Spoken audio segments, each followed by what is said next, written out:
মত প্রকাশের স্বাধীনতা ও ভোটদান নিশ্চিত করা গেলে গণতন্ত্র সুরক্ষিত থাকবে মন্তব্য করেছেন বিএনপির ভারপ্রাপ্ত চেয়ারম্যান তারেক রহমান। প্রয়াত রাষ্ট্রপতি জিয়াউর রহমানের জন্মবার্ষিকী উপলক্ষে আয়োজিত এক অনুষ্ঠানে এই কথা বলেন তিনি।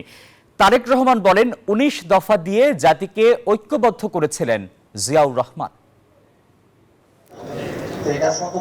বিএনপির প্রতিষ্ঠাতা ও প্রয়াত রাষ্ট্রপতি জিয়াউর রহমানের ৮৯তম জন্মবার্ষিকী উপলক্ষে শনিবার বিকালে রাজধানীর মিন্টো রোডের শহীদ আবু সাইদ মিলনায়তনে এই অনুষ্ঠানের আয়োজন করা হয়। অনুষ্ঠানে ভার্চুয়াল মাধ্যমে যুক্ত হন জিয়াউর রহমান ফাউন্ডেশনের প্রতিষ্ঠাতা ও বিএনপির ভারপ্রাপ্ত চেয়ারম্যান তারেক রহমান ও তার স্ত্রী ডাক্তার জুবাইদা রহমান। বারবার বিরোধী শক্তিরা দেশের গণতন্ত্র ধ্বংসের চেষ্টা করছে, তা প্রতিরোধের উপায় কি, এমন প্রশ্নের জবাব দেন বিএনপির ভারপ্রাপ্ত চেয়ারম্যান। মানুষের ভোট দানের ক্ষমতা থাকতেই হবে যে কোনো মূল্যে, দুই মানুষের কথা বলার অধিকার থাকতেই হবে, মত প্রকাশের অধিকার থাকতেই হবে। এই দুটোকে বাধাগ্রস্ত করা যাবে না।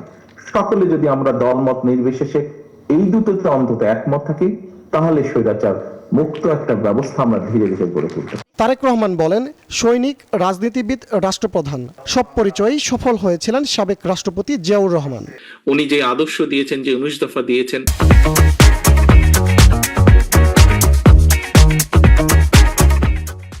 সেগুলোর মাধ্যমে উনি মানুষকে ঐক্যবদ্ধ করার চেষ্টা করেছেন, জাতিকে বিভক্ত না করে। একটি দেশের মধ্যে বিভিন্ন ধরনের মানুষ থাকতেই পারেন, থাকাটাই স্বাভাবিক। উনি চেষ্টা করেছেন সকলকে এক জায়গায় নিয়ে আসার জন্য, এবং সবচেয়ে সেটি ধর্ম, বর্ণ সকল কিছুর উপরে গিয়ে উনি একটি পরিচয় দিয়েছিলেন, আমরা বাংলাদেশী। তিনি বলেন, পোশাক ও কৃষি খাতে জিয়াউর রহমান যে উদ্যোগ নিয়েছিলেন তাও সফল হয়েছে। প্রবাসীদের মাধ্যমে এবং একই সাথে গার্মেন্টস এর যে আজকে যে পোশাক, এর মাধ্যমে আমরা আমাদের দেশকেও বিশ্ব দরবারেও কিন্তু তুলে ধরতে পেরেছি প্রবাসীদের মাধ্যমে।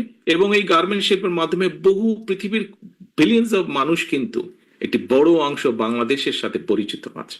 মুক্তিযুদ্ধের সঠিক ইতিহাস তুলে ধরতে পারলে জিয়াউর রহমানের দর্শন প্রচার করা যাবে তরুণ প্রজন্মের কাছে, বলেন বিএনপির ভারপ্রাপ্ত চেয়ারম্যান। ওনার চলে যাবার পরেও, এত বছর পরেও আমরা এই দলকে মানুষের মধ্যে ধরে রাখতে পেরেছি। ফজলে রাব্বি সৌরভ, নিউজ 24, ঢাকা।